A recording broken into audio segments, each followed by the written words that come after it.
Hello, everyone. Yet once again, it's another day of fresh grace and mercy. This is the Guilt, Grace, Gratitude podcast, sponsored by Logos Bible Software, where we bridge the gap to Reformed Christian theology for your listening pleasure. And we're on a book club episode. Our guest today is Lucy Austen.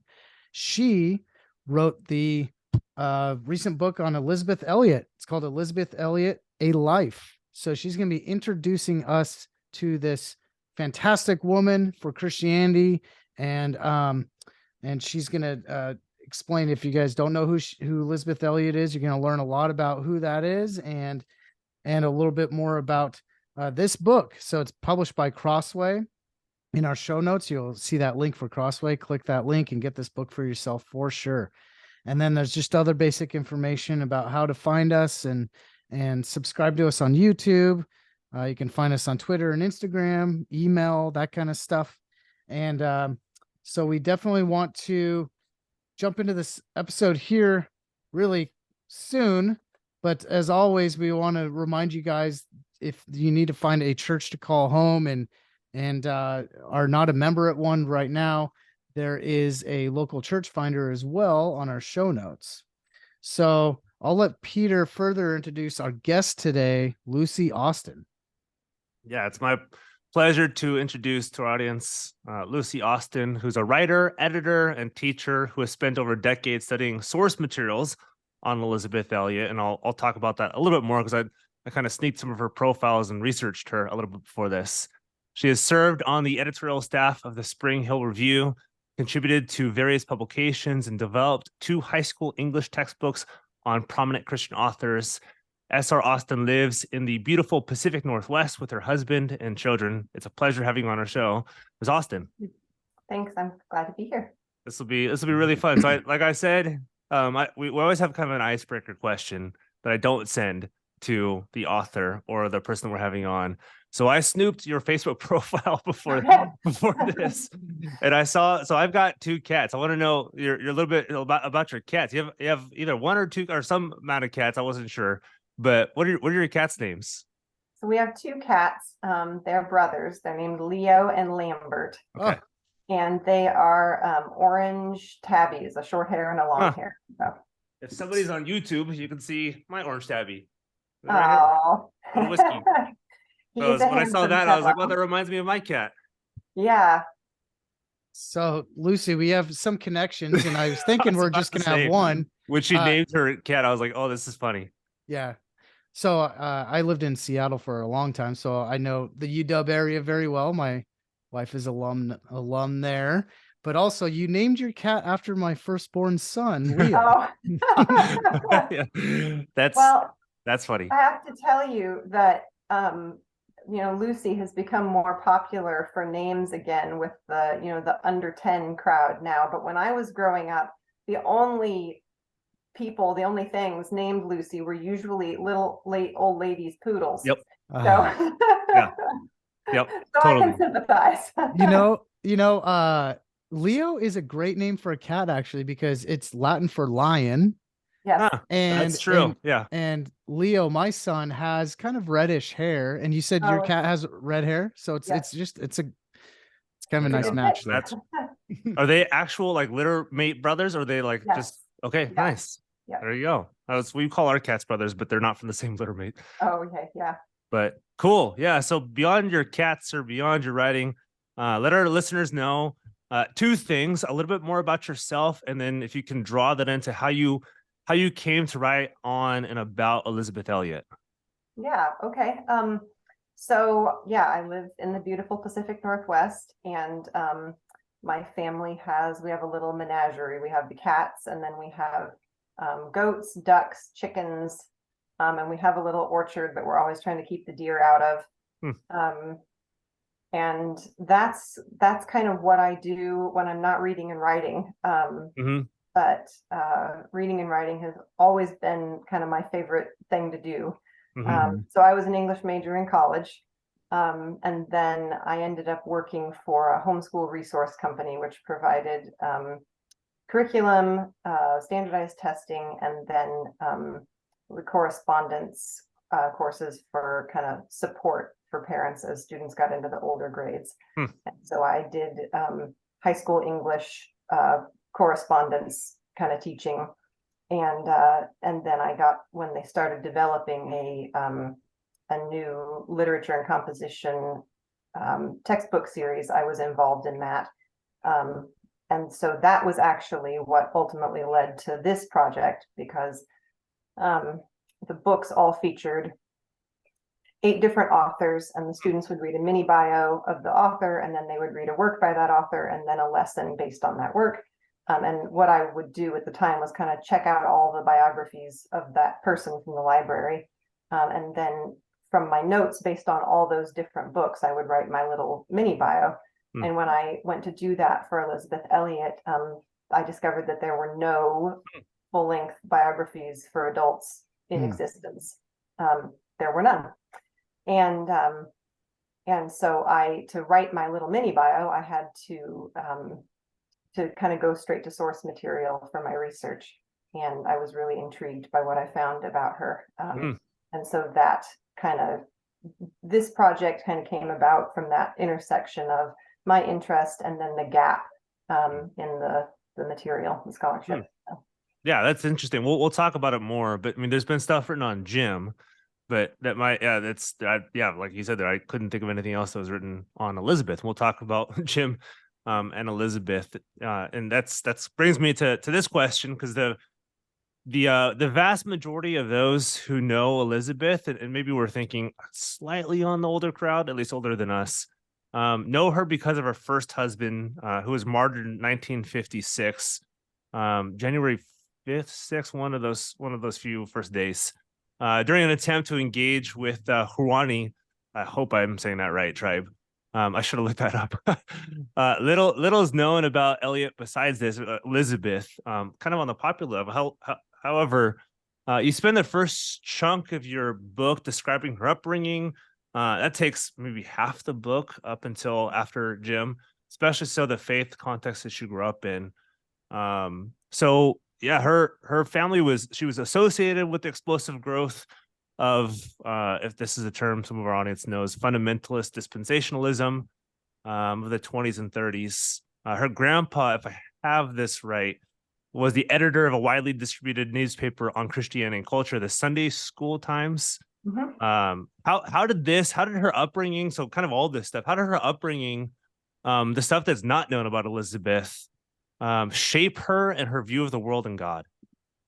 Well, so the Sunday School Times was actually purchased originally by her great-grandfather. Great-grandfather. Okay, I knew the grandfather of some sort. Yeah. Yeah, and then her grandfather and her great uncle kind of took it over and were the publisher and the editor, and then her father became the assistant editor and then the editor.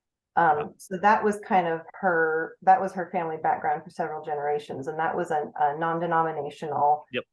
And at their heyday, their circulation was like 150,000. So it was huge. Yeah. Substantial.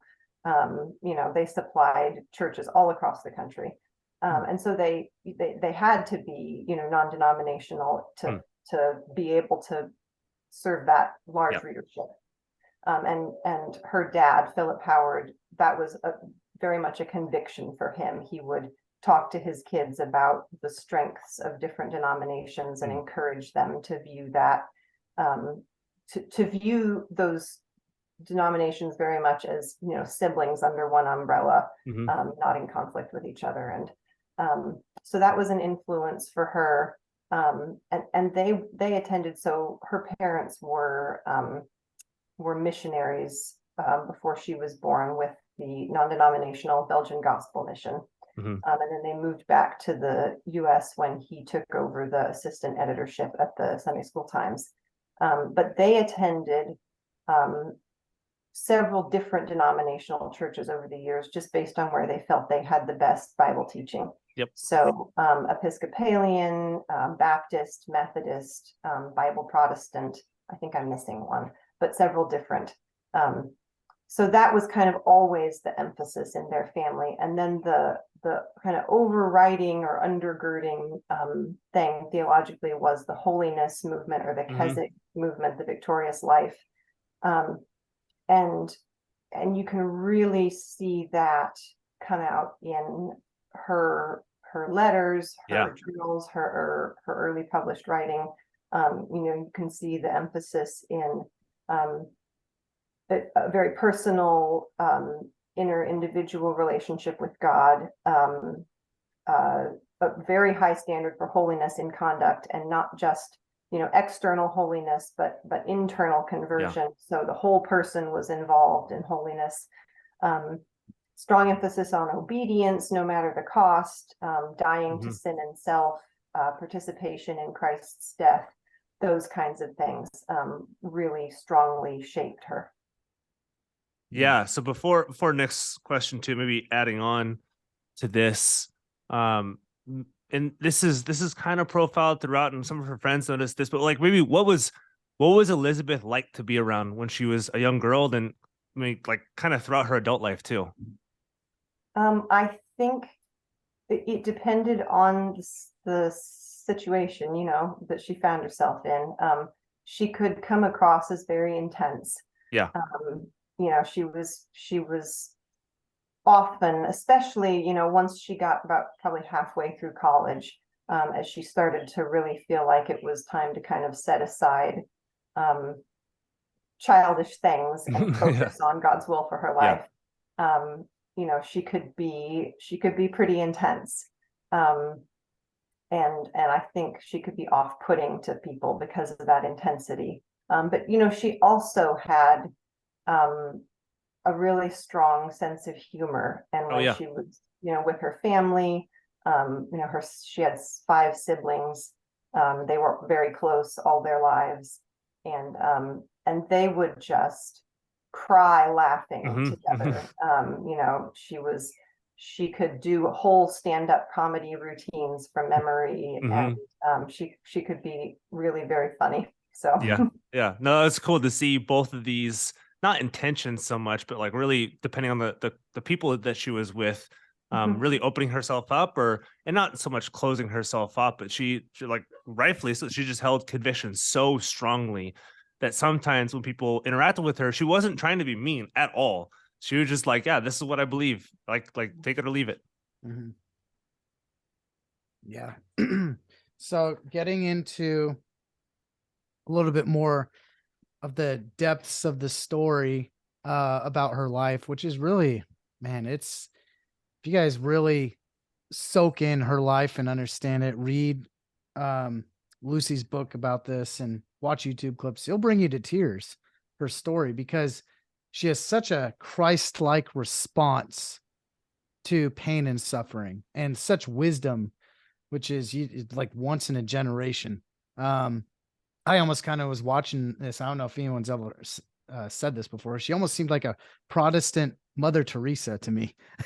She just sticks out so much. But the story about her first husband's martyrdom, which just means he died representing the gospel, is just the beginning of the story, really. You would think you hear that and it's like, wow, that's a painful story, and that's just where it ends. But no, that's the beginning of all this.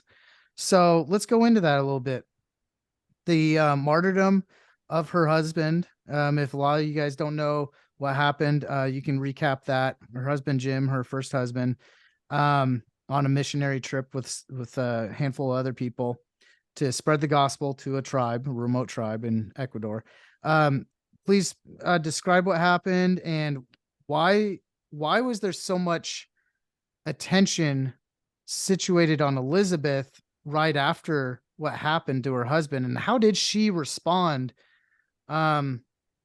especially as right after that happened? Because she does talk about in her lectures how we all face suffering. It's about, as a Christian, it's about how you respond, and responding even in gratitude. And so based on just what happened to Jim's martyrdom, her response to that, if you can just speak to that to the audience. Oh, excuse me. As far as focus on her, I think a couple of things happened, and one was so there were 5 men killed: Jim Elliot, Pete Fleming, Ed McCully, Nate Saint, and Roger Udarian, and there was a tremendous amount of international focus on what had happened. So the men were announced missing on the radio, and that news went across the country, and big newspapers were reporting on it. And Life magazine flew a photographer in to document the search for them. And at that point, Life magazine's circulation was so great that like 75% of Americans were reading anything that came across in Life magazine. So the whole country knew about it. And there was a great interest. It was the cusp of the space age, the space race. Sputnik was less than 2 years away. And here were these men who were modern Americans who were killed by warriors with spears. And that juxtaposition, I think, kind of caught people's attention.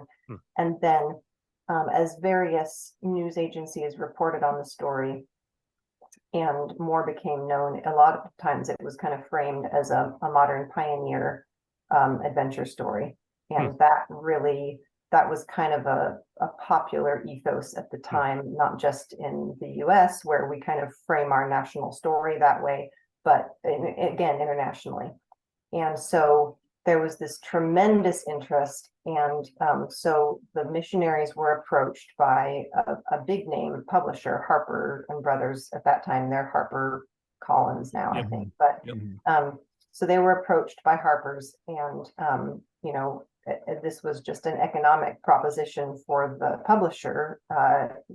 Here's this story, and we want to help you tell it, and we'll all we can sell a lot of copies based off this story. Yeah, and so there was a missionary who was involved with a mission radio station in Ecuador who agreed to write the book, and did the contract with Harper's, and then as time went by, it became apparent that he wasn't going to be able actually to write the book, and at that point, Harper's was, a few weeks from their deadline, and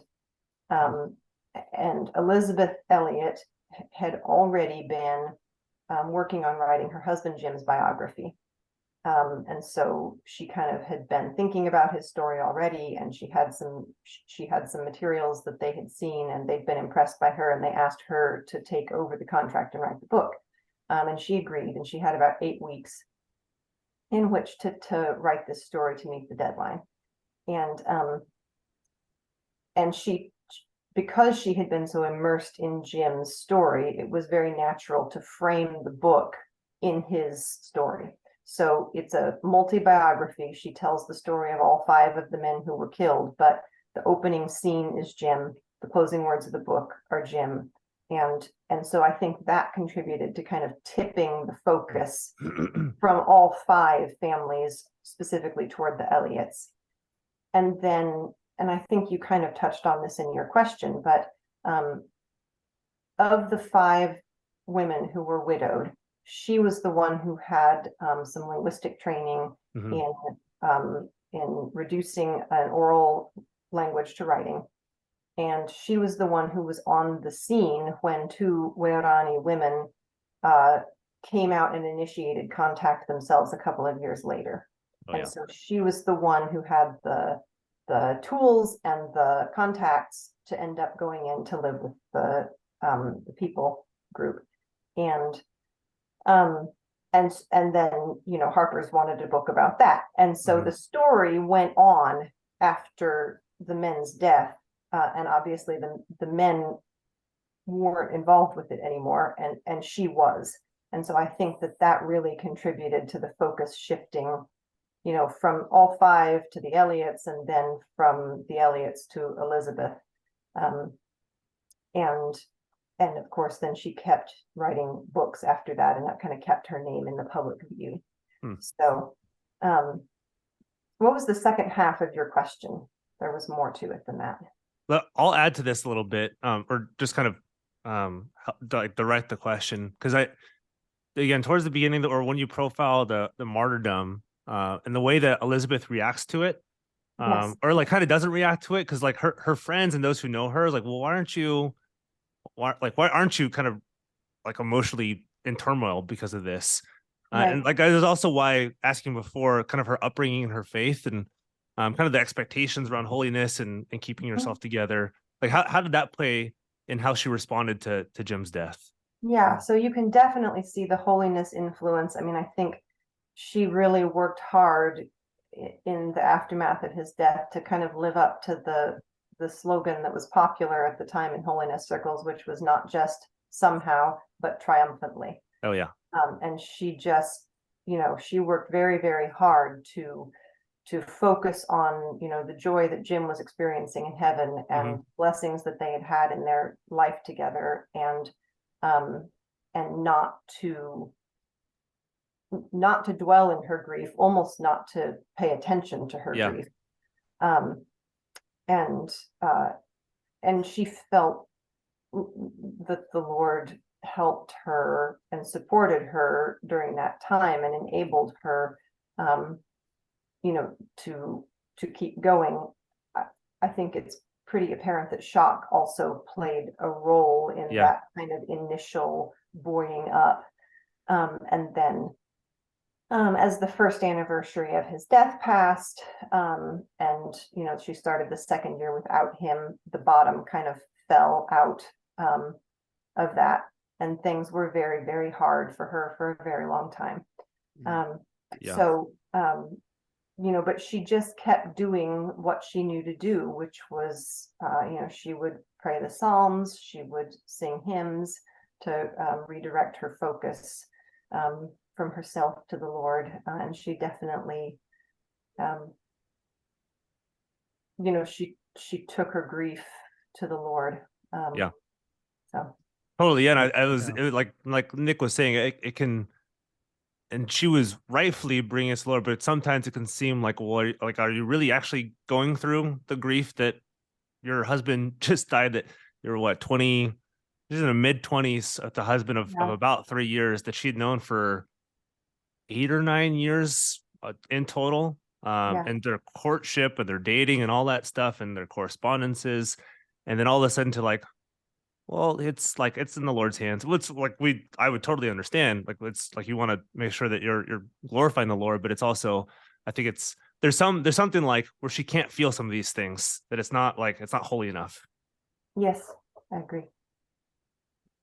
Yeah. Her understanding of gratitude is just so great, and comes through with her response to all this stuff too. And just keeping her focus on Christ, because going to that tribe that killed her husband, she went there in a posture of, in a sort of picking up where he left off, and spreading the gospel to them, and knowing there's a huge risk that she could get killed too. And she's bringing her 3-year-old daughter with her. And I mean, some people would be like, oh, what are you thinking? That's crazy. But she a lot of people were like, what are you thinking? That's they actually said they told her, they spared no words for what she was doing. Yeah. And there's just, you think about scriptures, like what the world would call you foolish. This is doing something for God. And I mean, you see God's providence with all this. Like, you're even telling the story about that the person in Ecuador that was supposed to write the story and didn't. So she ended up kind of picking up that, and that kind of nudged her into also going on this mission, and just the providence through that, and knowing, like, Genesis 50:20 says, what men meant for evil, God meant for good. Obviously, her husband being killed in the martyrdom of the other missionaries he was with was an evil act, but you could see through what she did and the outpouring of that, and how that changed the tribe's outlook, and being introduced to the gospel was good and is amazing. Like, so that story of it's just a story of forgiveness. So going into this question, focusing more about how this affected her and her faith, her work in Latin America, going there, picking up where her husband left off right after he was killed, and befriending really the people that killed her husband. Can you talk about how that started to shape and change her and the trajectory of the rest of her career? So I think Well, and we've talked already about kind of how her first year of Lost went, and then I think as she went into that second year, and grief got, not that it wasn't hard the first year, but got even harder. There were several other things that were kind of going on concurrently. One was that she and the Life magazine photographer who had come to document the search for the men had struck up a friendship. And he traveled, all over the world for his job. And when he was in Ecuador, he would visit. He reported on her and the other widows again, a year later, and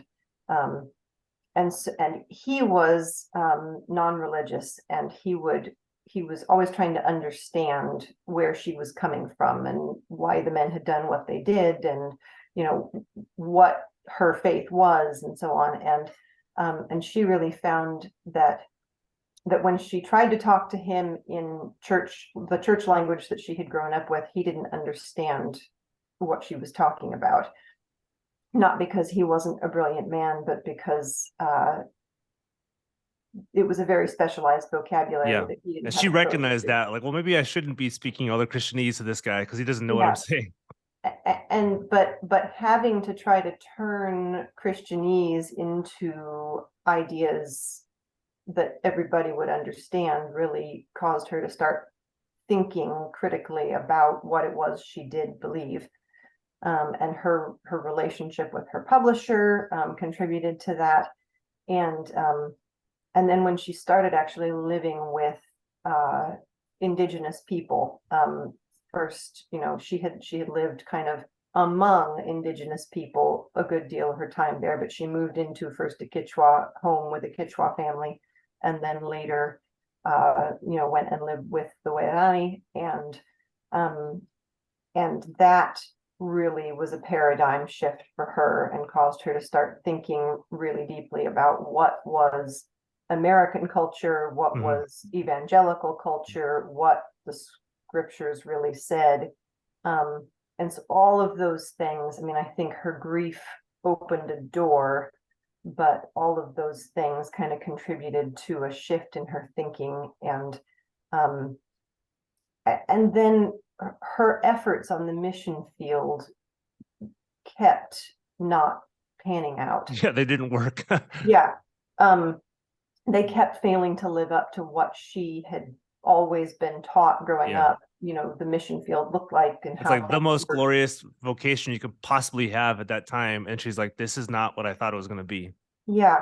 And so Jim had died. And then, after 2 long years of waiting and hard work, there had looked like there was this opportunity to go in and share the gospel with the people who he had died for. And that had the bottom had kind of fallen out of that a couple of years later. And she had never really gotten to do anything that looked to her very much like mission work there. And she had, over the course of her 11 years in Ecuador, she had worked in 3 separate languages. And all of them had kind of hit a brick wall, and nobody was using the materials she had worked so hard to put together. And so, everything she touched kind of seemed like it just petered out. Yeah.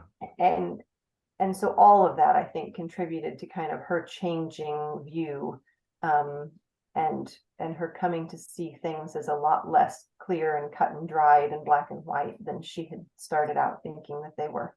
So. Yeah, because 10 years before this, when she's at Wheaton, that's what they were talking about in chapel services. That's what they're talking about in classes. Like, this is what Jim wanted to do. She wanted to find somebody who's going to be a missionary, and it's like, this is the Lord's work. This is what we're going to do. And she was rightfully excited about missions work, as if anybody's called, you should be. But she had some kind of glorified vision of what mission work was going to be. Not like kumbaya with everybody, but like, hey, it's going to be not quick and easy, but like, we'll put the work in and the Lord will kind of open the harvest. Yeah. Like, maybe kind of adding on to that last, like, how does she start viewing missions work after this? Not so much as like, hey, don't do it, but like, this is like, she would go to conferences later on and says, this is maybe not what you think it's going to be, and she would lose contracts and all that stuff based off of how she talked about mission work after this. Right. Yeah. So, I mean, she didn't eschew the idea of foreign missions completely, because, much later in her life, she was on the interview board for her church for screening prospective missionaries. So she clearly felt Yeah. that was still something that was worth participating in. But at one point, I think she said that she was starting to think that the purpose of mission work was to change missionaries, not to change the field. Yeah. And kind of lose your American idea of religion and work with the people and be with the people, less so what you think they should be.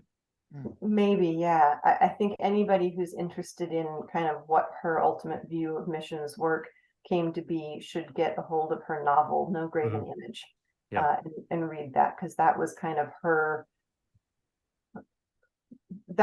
best shot at making the clearest statement that she could make about how she had found the mission field and how people ought to think about it. So yeah, that brings me to this question, because by the time she married, so she had 3 husbands, not all at the same time. So people are listening do not have three husbands at the same time. 3, not one after the other, but people will know what I mean.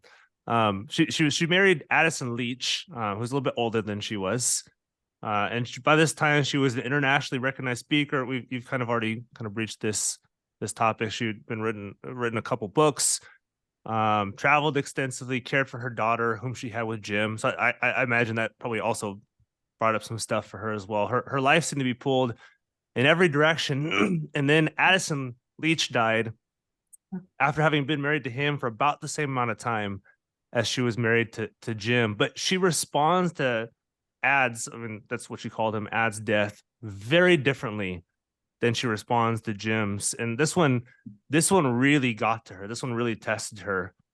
She's almost like, again, this is occurring to me again. And she starts questioning God, which, I mean, we see her as like valiant for the faith, which she was, that she kept the faith her whole life. But she starts questioning what she's doing, questioning why this is happening to her, and that she had to keep moving on. So can you talk about, the time from after Jim's martyrdom through to the end of her marriage with Addison, kind of what's going on, how does she respond, and where does she go from that? That's a lot to talk about. Yeah. So she, I mean, kind of to just try to be very brief. So she was in Ecuador for several years after Jim's death, and she eventually felt that call to be a missionary was a call to witness to her experience of God, and that she could do that, she could fulfill that call best in this stage in her life as a writer. And so she moved back to the US, and she tried to kind of launch her career as a writer, and also she was receiving a lot of speaking invitations even though she wasn't really looking for them. No. And she felt like she had a unique opportunity to kind of speak into the church as she called it an insider outside, somebody who knew kind of what the usual presentation of missions was, but had a different perspective and could challenge it. And so she did that for several years, and then so she met Addison Leach at one of those speaking engagements, and after his wife died, they were engaged and were married, and they were married just a little longer, maybe like a year longer than she and Jim had been, and then he got sick and died.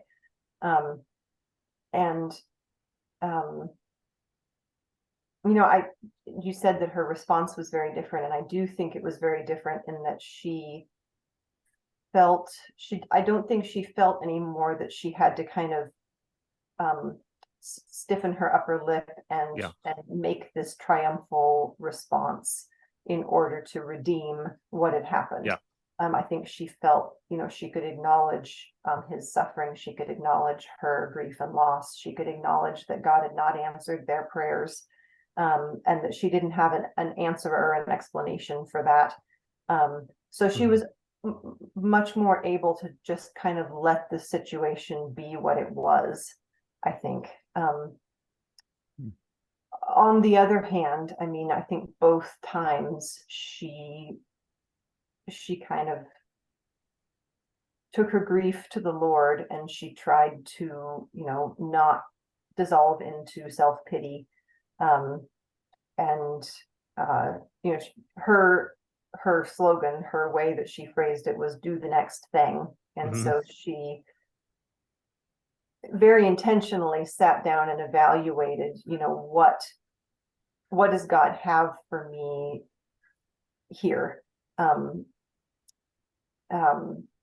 James K.A. Smith, in his book, How to Inhabit Time, talks about, he quotes Heidegger and talks about the kind of your being thrown, what's given to you, what's handed to you, and then your choice is not that. Your choice is how are you going to inhabit that, and what choices can you make within that circumstance that's been given to you. And so I think she very deliberately tried to sit down and say to herself, okay, this is where I've been thrown. This is where I've landed.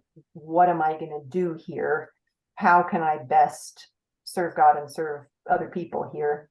And so she taught Bible classes at her church. She taught community Bible classes. She hosted renters at the seminary, from the seminary, in her home, and she was very deliberate about being involved in their lives and encouraging them to pursue a relationship with the Lord.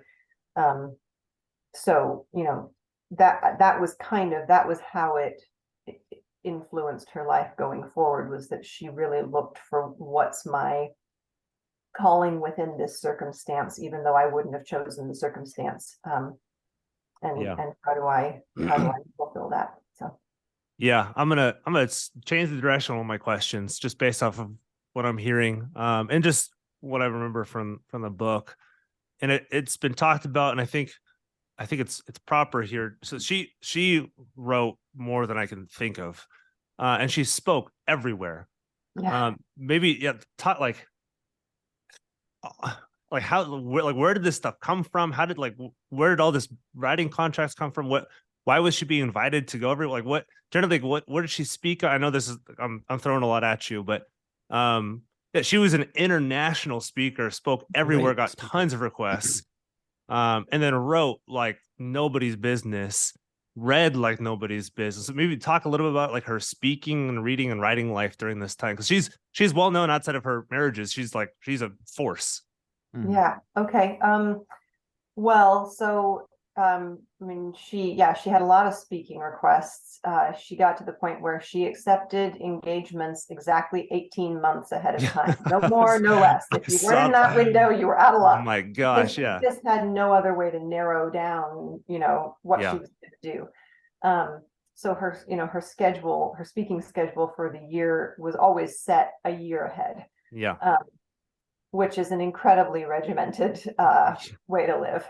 So she actually saw writing as her primary vocation and speaking as secondary. Which is why she left Ecuador. It's more or less, she's like, I feel myself called to write, maybe less so to be a missionary. Yeah.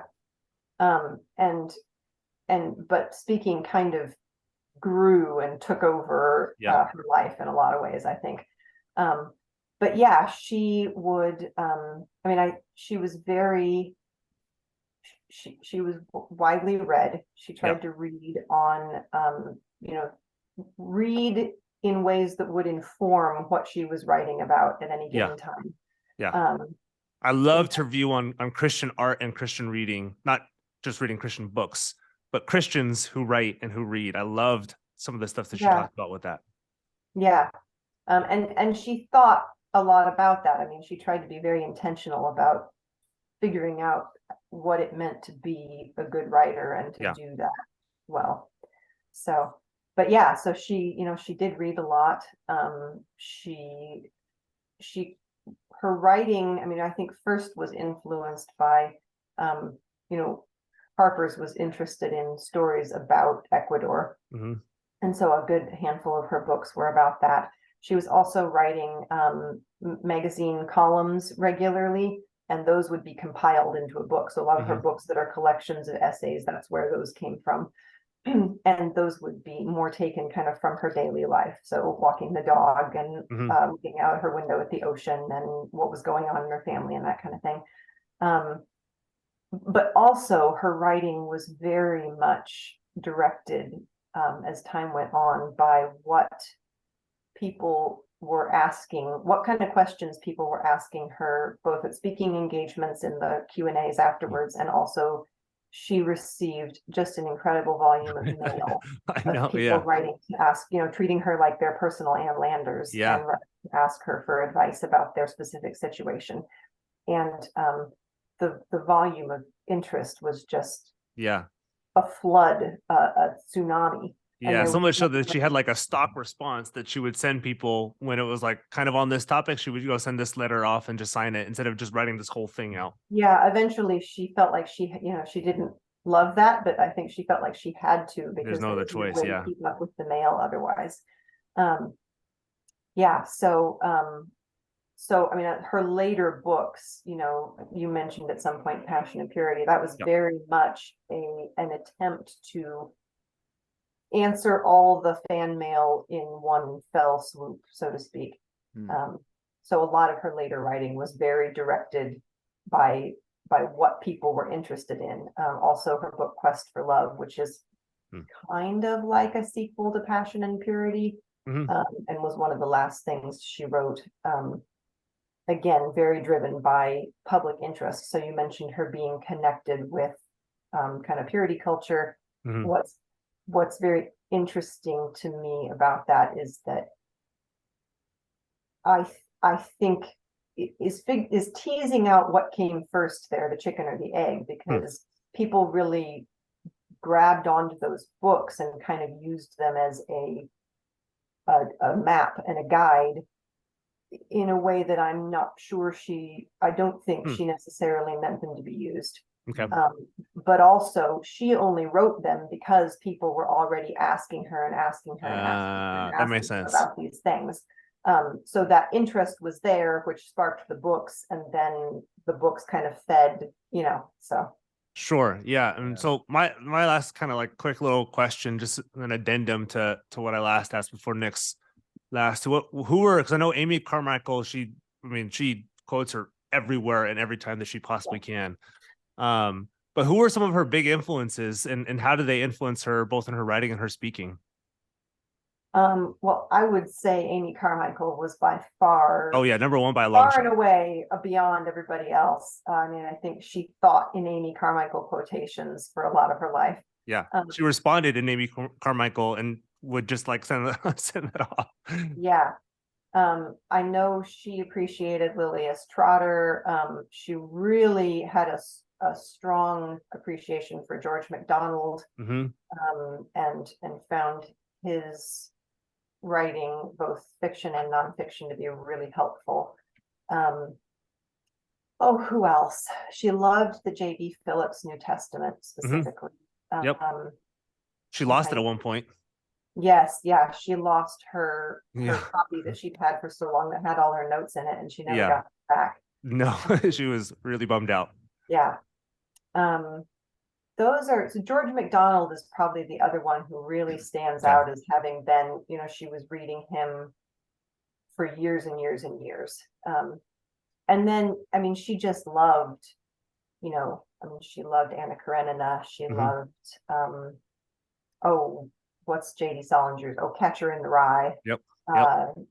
She really appreciated art. Good art. Yeah, just fine literature, which goes back to my comment, like you had just said. She read extremely widely, extremely voluminously, because she had a big critique of the Christian writing market. Is like they write for their people. Right. They don't write well for kind of the broader audience, and she wrote really well which is why I think she was so kind of consumed by so many people. Because people look at her reading list, is like, are you, like, do you really want to be reading this stuff? This is not very Christian of you. But she's like, I got this. These are the people I want to reach, so I'm going to read the stuff that they read. Yeah. She was a big believer in, I mean, I think there are two ways to approach that kind of reading, and you can assume that if you read things that you disagree with, that you might be converted by them, or Yeah. you can assume that you can read critically and engage with things and continue, holding your own beliefs. And I think Yeah. she was in the latter camp. Oh yeah, which is exactly her for sure. Yeah, there's a lot of people out there that are brilliant writers, and you hear them speak, and that you can tell that they're like, oh, well, they're gifted at writing. But no, she is Yeah. she is an incredibly gifted speaker. Wow. You And guys without have to, much notes, from what I remember from your book, she Oh, just like yeah. went extemporaneous. Yep.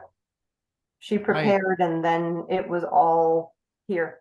Which Well, is the only other person I've ever heard who's done that, and I know she's connected with him, is R.C. Sproul. right. The Mm. only I was other just person I've thinking of ever him. known who never brought an outline, manuscript, nothing, and that's the same as Elisabeth Elliot. She was bright. Yeah. And she was and invited onto Ligonier to she speak. had the background training. I mean, she was the Northeast region debate champion in college. That's yep.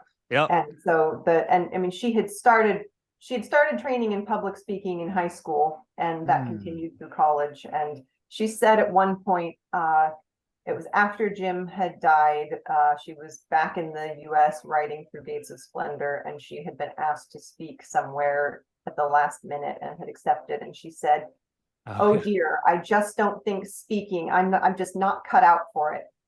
And then, she went on to spend the rest of her life speaking 50 years of week. public speaking. So, yeah, totally.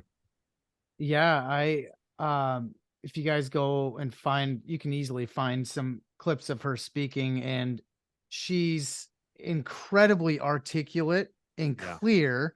Every time you watch her or something, you're gonna learn something new, or at least hear something more clear than you ever have before, and articulate.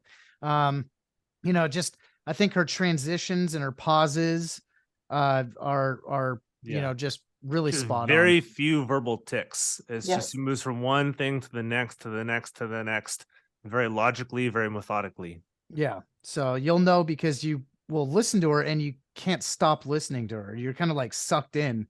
She's a great storyteller and everything. She doesn't have that SoCal or any of those pauses, which I had to beat out of my system as a kid.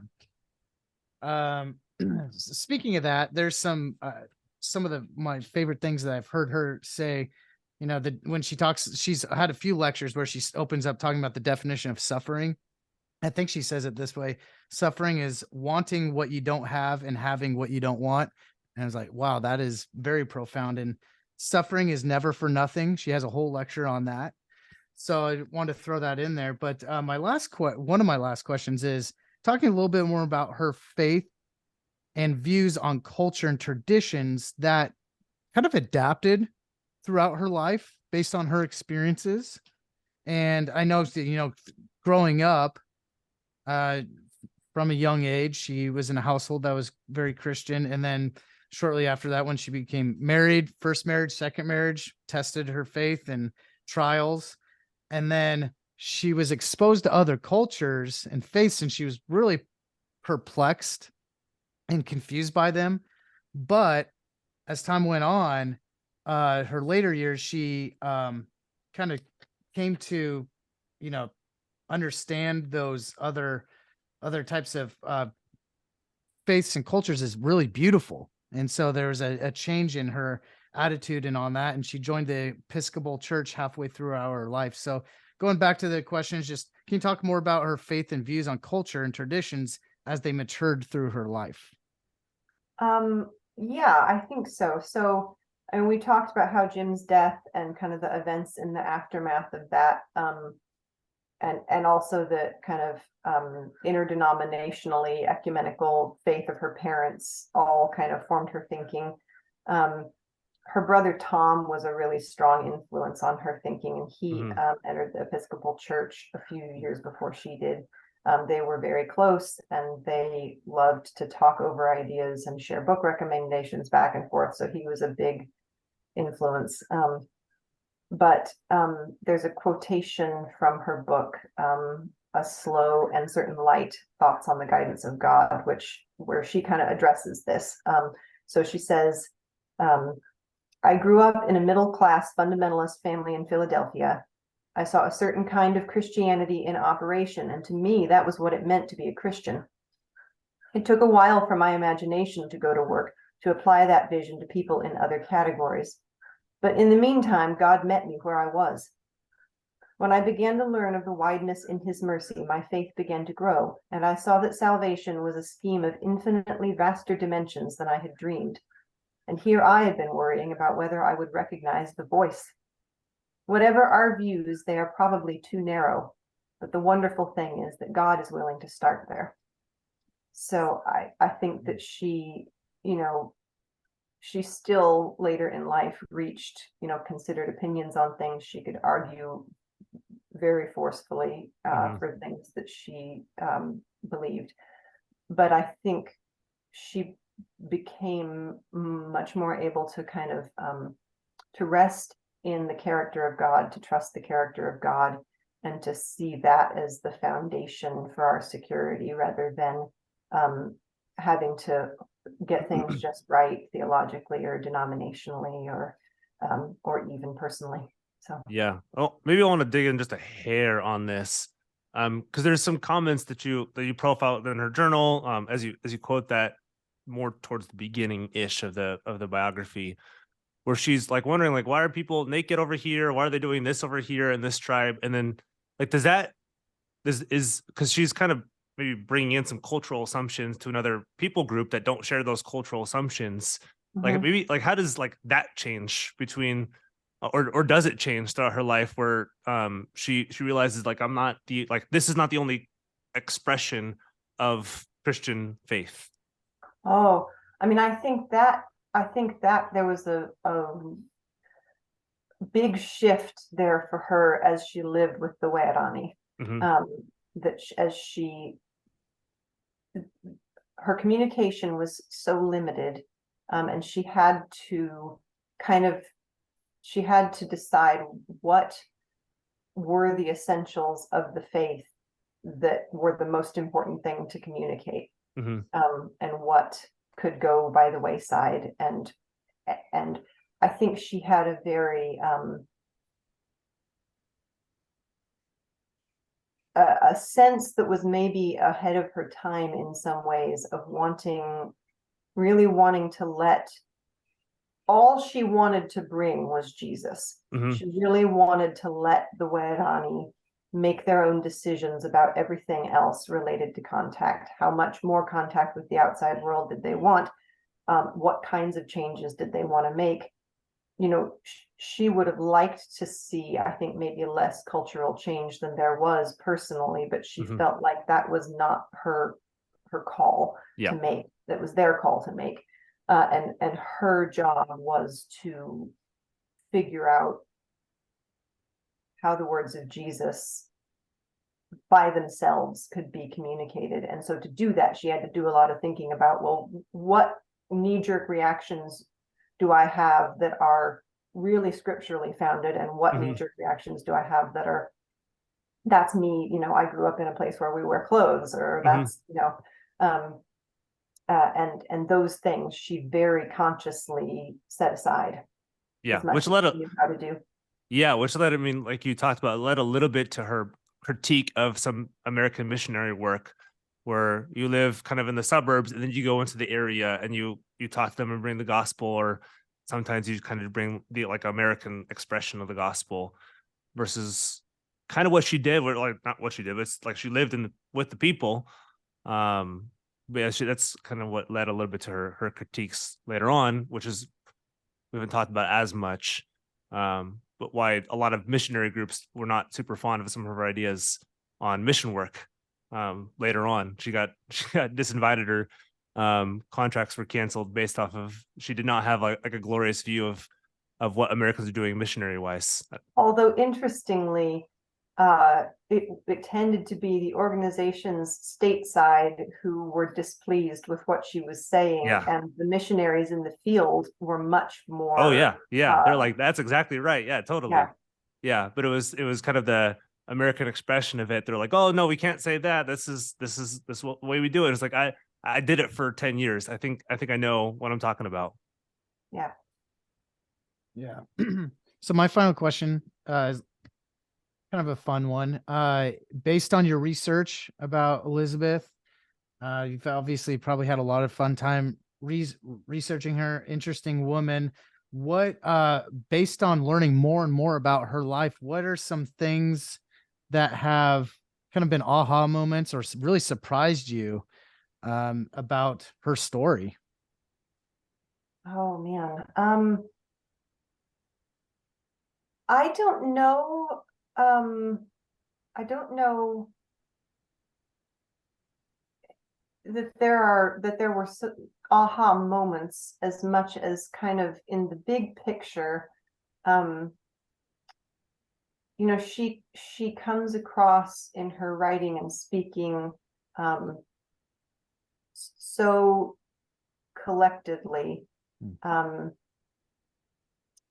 She always sounds very sure and confident that she's right. Yeah.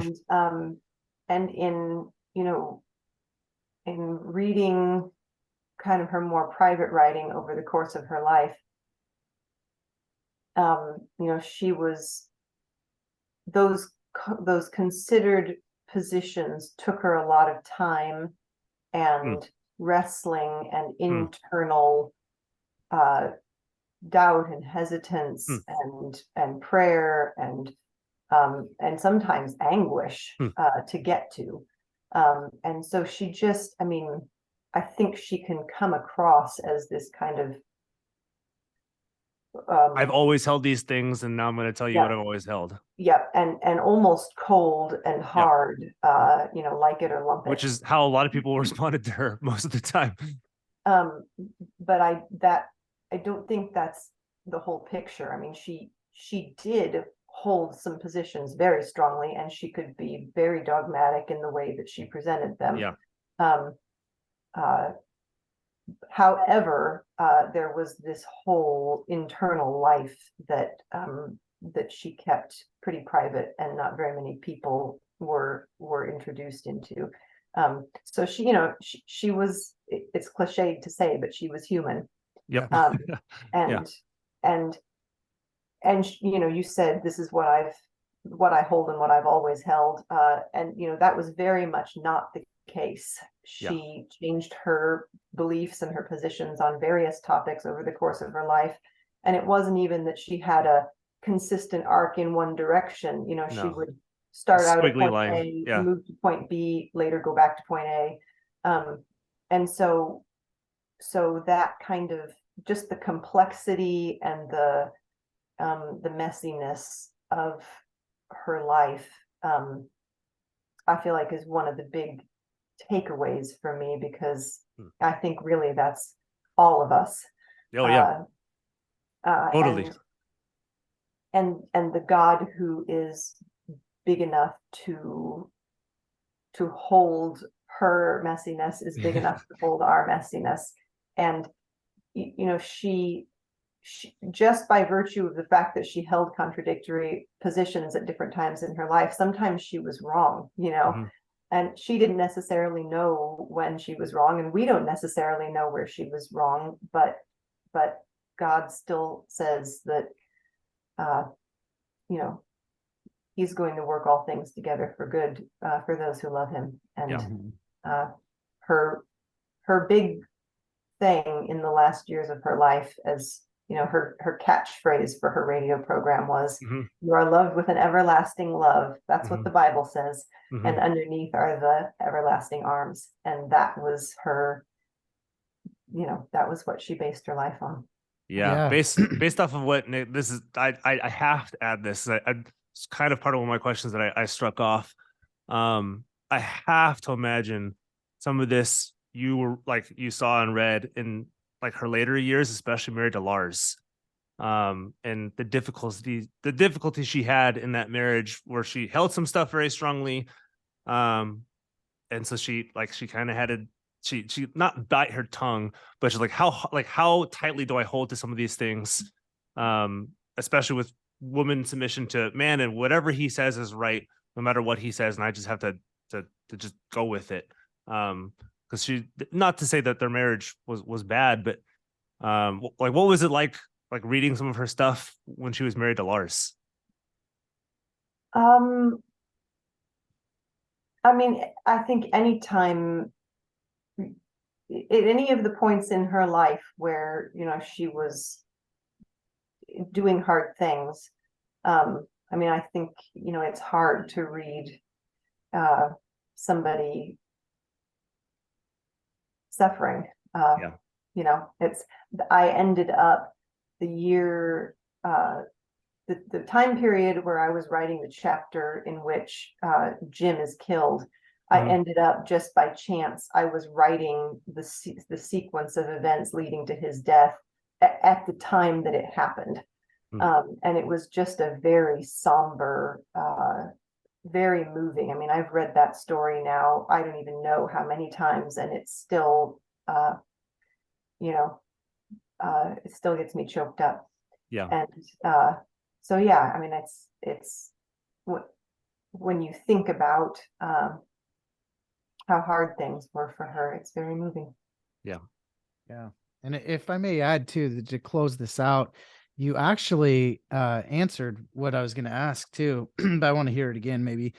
Just parting words. If Elisabeth so well, just from researching her, and she's a mentor of yours, and if you could guess what her parting words to us would be, based on all her experiences and being a faithful Christian.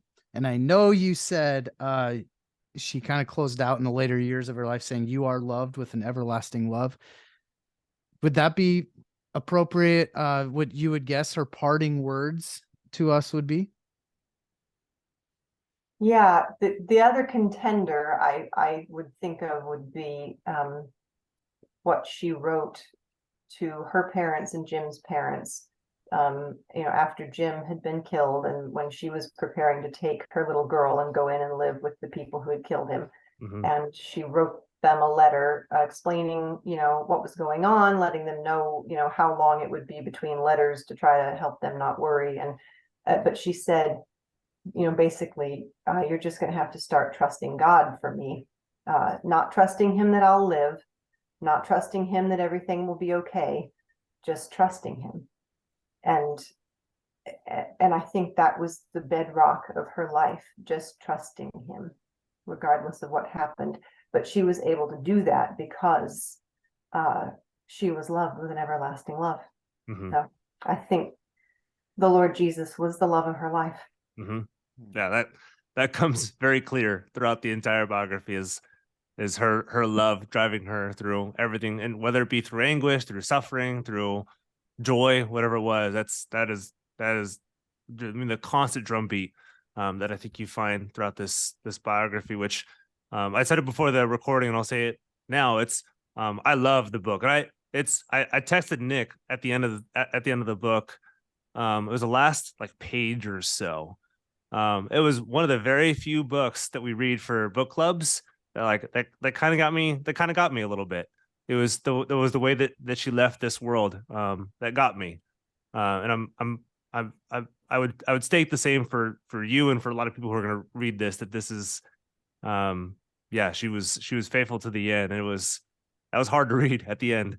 But it was beautiful. So thank you so much for writing this, for bringing Elisabeth back to the front. I mean, I think people know a lot more about Jim, yes, rightfully so. He's a martyr for the faith, but they know very little about Elisabeth outside of her writing ministry and her speaking ministry, less about her and her struggles. And so thank you for writing this and bringing all this stuff out. Yeah, you're welcome. And thank you for your interest in the book. And I'm so glad that you enjoyed it. Yeah, absolutely. Thank you so much.